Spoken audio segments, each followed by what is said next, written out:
मंगलवार को प्रधानमंत्री नरेंद्र मोदी पुणे पर करेंगे तोहफों की बरसात। करीब 11 बजे डब्ल्यू सेठ गणपति मंदिर में पूजा पाठ से करेंगे शुरुआत।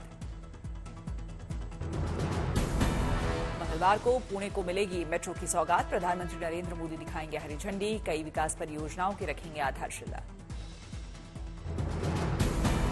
लोकमान्य तिलक राष्ट्रीय पुरस्कार से सम्मानित किए जाएंगे प्रधानमंत्री मोदी। एसपी कॉलेज में कार्यक्रम के आयोजन की तैयारी। मंच साझा करेंगे मुख्य अतिथि एनसीपी प्रमुख शरद पवार। चांद की ओर एक कदम और आगे बढ़ा चंद्रयान 3। मंगलवार से इसरो चालू करेगा थ्रस्टर्स। चंद्रमा की कक्षा से सिर्फ 6 दिन दूर चंद्रयान 3। 23 अगस्त को चंद्रमा की सतह पर लैंड कराने का है लक्ष्य। ज्ञानवापी पर यूपी के मुख्यमंत्री योगी आदित्यनाथ का बड़ा बयान। कहा, अगर हम उसको मस्जिद कहेंगे तो फिर विवाद होगा, हमें ज्ञानवापी बोल देना चाहिए। अगर हम उसको मस्जिद कहेंगे तो फिर विवाद होगा, हमें ज्ञानवापी बोल देना चाहिए। वो ज्ञानवापी है। ज्ञानवापी के सवाल पर बोले सीएम योगी। कहा, भगवान ने जिसको दृष्टि दी है वो देखिए त्रिशूल मस्जिद के अंदर क्या कर रहा है। दीवारें चीख चीख कर गवाही दे रही है। सीएम योगी ने मुस्लिम समाज को दी सलाह। कहा, ज्ञानवापी पर मुस्लिम समाज की ओर से आना चाहिए प्रस्ताव। देश में रहना है तो राष्ट्र को सर्वोपरि मानना होगा, मजहब को नहीं। और मुझे लगता है कि ये प्रस्ताव मुस्लिम समाज की तरफ से आना चाहिए कि साहब ऐतिहासिक गलती हुई है और उस गलती के लिए हम चाहते हैं समाधान। योगी के बयान पर असदुद्दीन ओवैसी की प्रतिक्रिया। कहा, सीएम योगी का बयान विवादास्पद है, सीएम योगी को कानून मानना चाहिए। कहते हैं मुख्यमंत्री इस बात को जानते हैं कि इलाहाबाद हाई कोर्ट में एएसआई सर्वे के बारे में मुस्लिम पक्ष ने उसकी मुखालिफत की है। वो आजकल में हाई कोर्ट जजमेंट देने वाली है और उसको देखते उन्होंने इस तरह का एक बयान दिया, कंट्रोवर्शियल बयान दिया। ये जुडिशियल ओवररीच है। एसपी सांसद एसटी हसन का बयान। बाबरी मस्जिद पर मुसलमानों ने किया सब्र, लेकिन अब 2024 ध्यान में रखकर 300 से ज्यादा की सूची का हो रहा जिक्र। सांसद एसटी हसन ने कहा, ठहरे हुए पानी पर लाठी मारेंगे तो हलचल होगी, लेकिन पानी फिर स्थिर हो जाएगा। आप ठहरे हुए पानी पे लाठी मारेंगे तो हलचल होगी, लेकिन पानी फिर मिल जाएगा। आप ठहरे हुए पानी पे लाठी मारेंगे तो हलचल होगी, लेकिन पानी फिर मिल जाएगा। बीजेपी नेता कपिल मिश्रा बोले, ज्ञानवापी की शिलाएं, ज्ञानवापी के पत्थर, ज्ञानवापी का कण कण कह रहा है कि वहां महादेव का मंदिर है। सच पाने वाले एएसआई के सर्वे से डर रहे। और आज जो अवशेष बचे हुए हैं वो भी यही बता रहे हैं कि ये इसी स्वरूप में यहाँ पर महादेव विराजमान थे। सर्वे एक वैज्ञानिक प्रक्रिया है। विज्ञान से जो डर रहे हैं वो बार बार सर्वे को रुकवाने के लिए भाग रहे हैं। हिंदू महासभा के अध्यक्ष स्वामी चक्रपाणी ने कहा, सीएम योगी का बयान सराहनीय। मुस्लिम के लिए सौहार्द दिखाने का है मौका, खुद हिंदुओं को सौंप दे ज्ञानवापी। योगी आदित्यनाथ जी का बयान बहुत ही सराहनीय है, जिसमें उन्होंने कहा है कि ज्ञानवापी मामले में मुस्लिम पक्षकारों को हिंदुओं को मंदिर सौंप देना चाहिए। ये बिल्कुल सत्य है। समाजवादी पार्टी के प्रवक्ता अमीके जमाई ने योगी के बयान को बताया अशोभनीय। कहा, इन्हें अगर ये सब बोलना है तो बजरंग दल ज्वाइन कर ले मुख्यमंत्री योगी। मणिपुर के मुद्दे पर हंगामे की भेंट चढ़ी दोनों सदन की कार्यवाही। कल 11 बजे तक के लिए लोकसभा की कार्यवाही स्थगित।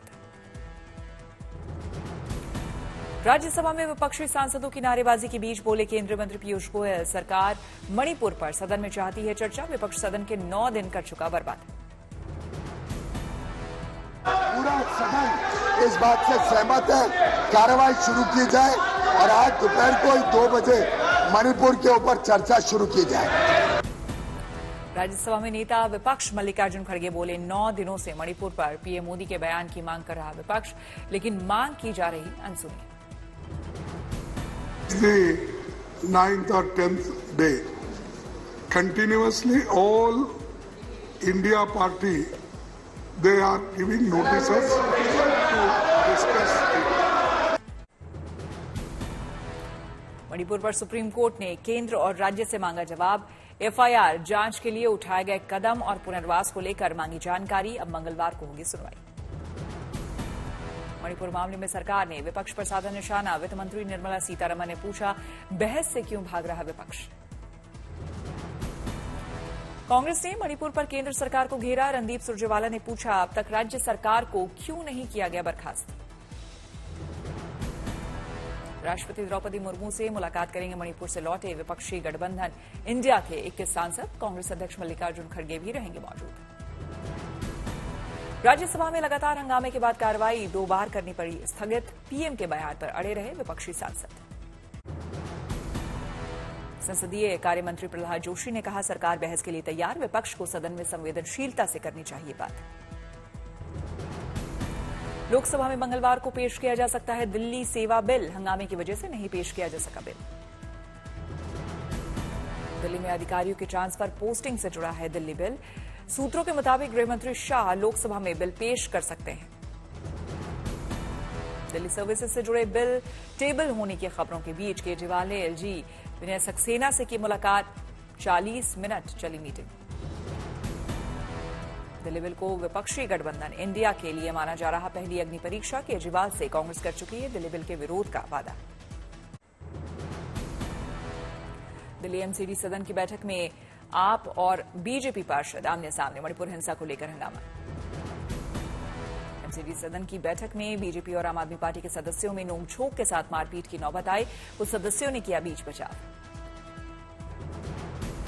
बैठक में मणिपुर हिंसा के संबंध में आम आदमी पार्टी की ओर से शोक प्रस्ताव रखा गया।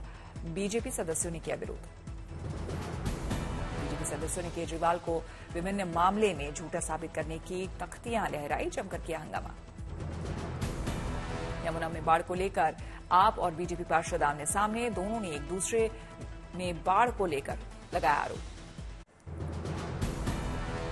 गहलोत के खिलाफ केंद्रीय मंत्री गजेंद्र सिंह शेखावत ने दर्ज कराया आपराधिक मानहानि का मुकदमा। राजस्थान के सीएम ने निचली अदालत के समन को सेशन कोर्ट में दी चुनौती।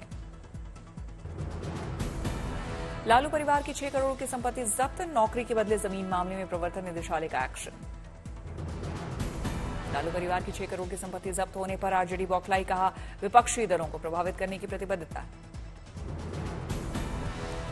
ईडी के एक्शन पर बिहार विधानसभा नेता प्रतिपक्ष विजय कुमार सिन्हा ने बताया कानूनी प्रतिक्रिया। कहा, संवैधानिक संस्था अपनी जिम्मेदारी अच्छे से निभा रहे। दिनेश मोदी ने राहुल गांधी मानहानि मामले में सुप्रीम कोर्ट में जवाबी हलफनामा किया दाखिल। सभी सबूत कोर्ट में पेश किए। श्रद्धा हत्याकांड मामले में दिल्ली की साकेत कोर्ट में श्रद्धा के पिता के बयान दर्ज। अब 5 अगस्त को इस मामले में होगी सुनवाई। पुलिस ने रोहिंग्या को भारत में घुसपैठ कराने वाले गिरोह का किया खुलासा। 8 गिरफ्तार। पंजाब के तरनतारन में 21 करोड़ की हेरोइन जब्त। सुरक्षा बलों ने पाक ड्रोन को मार गिराया। पार्सल के जरिए भेजा गया था ड्रग्स। श्रीनगर बारामूला हाईवे पर बड़ी आतंकी साजिश नाकाम। सुरक्षा बलों के काफिले को निशाना बनाने के लिए बिछाया गया आईटी बरामद। दिल्ली सरकार के शिक्षा निदेशक ने रेवेन्यू सेक्रेटरी को लिखा पत्र। शिक्षकों की बीएलओ के रूप में ड्यूटी लगाने के आदेश को वापस लेने की मांग की। कोलकाता में पश्चिम बंगाल के पूर्व सीएम बुद्धदेव भट्टाचार्य को वेंटिलेटर से हटाया गया। सीएम ममता बनर्जी ने अस्पताल जाकर की मुलाकात। नोएडा में भारतीय संस्कृति को जानने के लिए ब्रिटेन के 24 छात्र पहुंचे भारत। छात्रों ने कहा, भारतीय परंपरा, वेशभूषा, खानपान और संस्कृति के बारे में जानने और सीखने के लिए आए हैं। गोरखपुर में सीएम योगी ने निर्मित अधिवक्ता कक्ष का किया उद्घाटन। कलेक्ट्रेट परिसर में डिजिटल लाइब्रेरी का भी शिलान्यास। लातूर में धनिये की खेती से किसान बना करोड़पति। धनिये की खेती से 5 सालों में कमाए 1 करोड़ रुपए। पठानकोट में तीज महोत्सव का आयोजन। महोत्सव में पंजाब की दिखी झलक। महिलाओं ने बेटी बचाओ पेड़ बचाओ के लिए संदेश। शीशा तोड़ता हमें में मुख मीणा तके आसम। डॉक्टर फादर कामल बुल के पुरस्कार से सम्मानित किए गए पत्रकार अनंत विजय। हिंदी साहित्य के क्षेत्र में योगदान के लिए बिहार के सीएम नीतीश कुमार ने किया सम्मानित। दिल्ली में पीएम मोदी से मिले उत्तराखंड के CM Pushkar Singh Dhami. UCC draft, cabinet विस्तार समेत कई मुद्दों पर की चर्चा। प्रयागराज के दशाश्वमेध घाट पर हेलीकॉप्टर से श्रद्धालुओं पर की गई पुष्प वर्षा। श्रद्धालुओं ने सीएम योगी का किया शुक्रिया। मंडी के शिवालयों में उमड़ रहे बाबा के भक्त, गंगाजल से किया गया महादेव का अभिषेक। संगरूर में सीएम भगवंत मान ने सरदार उधम सिंह को दी श्रद्धांजलि। शहीद उधम सिंह, शहीद भगत सिंह और शहीद करतार सिंह सराभा को भारत रत्न अवार्ड देने की रखी मांग। फरीदकोट में एक महिला ने 55 की उम्र में दिखाया कमाल, एथलीट गेम्स में हासिल किया गोल्ड मेडल। रायपुर में स्कूल यूनिफॉर्म पहनकर स्कूल पहुंचे टीचर ने अलग अंदाज में बच्चों को पढ़ाया। टीचर को स्कूल यूनिफॉर्म में देखकर बच्चे काफी खुश हुए। कुरुक्षेत्र पहुंचे हरियाणा के मुख्यमंत्री मनोहर लाल खट्टर, सरदार उधम सिंह के शहीद दिवस पर आयोजित कार्यक्रम में लिया हिस्सा। दिल्ली में विदेशी मेहमानों से मिले लोकसभा अध्यक्ष ओम बिरला, कई मुद्दों पर की चर्चा। हिमाचल हाईकोर्ट को मिले 3 जज, राज्यपाल ने दिलाई पद और गोपनीयता की शपथ। लखीमपुर के दुधवा टाइगर रिजर्व में बड़े बाघों की संख्या बढ़ी, 4 सालों में 46 बाघ बढ़े, वन विभाग कर्मचारी में खुशी की लहर। फतेहपुर में औषधीय अंजीर की खेती से लाखों कमा रहे किसान। नमामि गंगे योजना के तहत वन विभाग किसान को दे रहा है 90,600 रुपए का अनुदान। अमृतसर में सरदार उधम सिंह के शहीदी दिवस पर किया गया उन्हें याद, जलियांवाला बाग में दी गई श्रद्धांजलि। गुरुग्राम में जैन समुदाय की अनोखी पहल, विवाह परिचय सम्मेलन में 300 से ज्यादा परिवारों ने कराया रजिस्ट्रेशन, देश विदेश से जुटे 1500 से ज्यादा परिवार। शिमला में सीएम सुखविंदर सिंह सुक्खू ने खराब सड़कों को दुरुस्त करने के लिए निर्देश दिए, निर्माण के लिए 23 करोड़ की राशि जारी की। हरियाणा के नूंह में भगवा यात्रा के दौरान बवाल, गुस्साए लोगों ने फूंक डाली कई गाड़ियां। नूंह में वीएचपी और बजरंग दल की भगवा यात्रा में 2 गुटों के बीच हिंसक झड़प में पथराव, कई लोग घायल। बात के नूंह में हिंसक झड़प के बीच जुनैद हत्याकांड के आरोपी मोनू मानेसर के नाम की फिर चर्चा। मोनू ने यात्रा में शामिल होने को लेकर जारी किया था वीडियो, हालांकि पुलिस ने यात्रा का नहीं बनने दिया था हिस्सा। हरियाणा के नूंह में 2 अगस्त तक इंटरनेट सेवा बंद, भारी संख्या में पुलिस बल तैनात।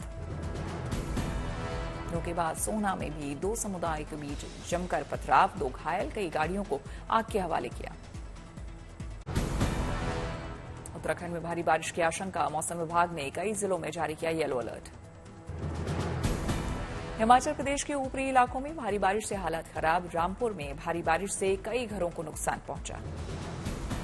शिमला में लगातार बारिश बनी मुसीबत, रामपुर, ननखड़ी समेत कई गांवों में घरों में आई दरारें। केंद्रीय मंत्री जे किशन रेड्डी ने तेलंगाना के भूपालपल्ली और वारंगल में बाढ़ प्रभावित इलाकों का दौरा किया, बाढ़ पीड़ितों से मुलाकात कर हर संभव मदद का भरोसा दिया।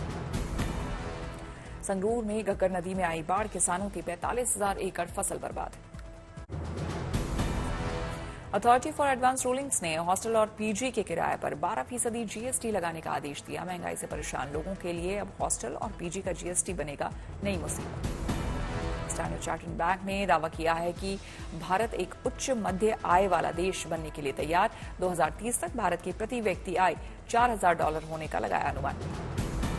जुलाई में महंगाई में बढ़ोतरी की आशंका के बावजूद ब्याज दरों में इजाफे का अनुमान नहीं। महंगाई दर फिलहाल आरबीआई के कंफर्ट जोन में है, जो रेपो रेट पर यथास्थिति बरकरार रखने में मदद करेगी। भारत और वियतनाम के लाओकाई के बीच निवेश, व्यापार और पर्यटन के प्रोत्साहन कार्यक्रम का आयोजन। GTTCI वियतनाम के साथ 6 MOU पर हुए दस्तखत। 2 महीनों में कच्चे तेल की कीमतें 18% बढ़ने से पेट्रोल डीजल की कीमतों में कटौती का अनुमान नहीं। क्रूड सोमवार को 3 महीने के उच्चतम स्तर पर पहुंचा।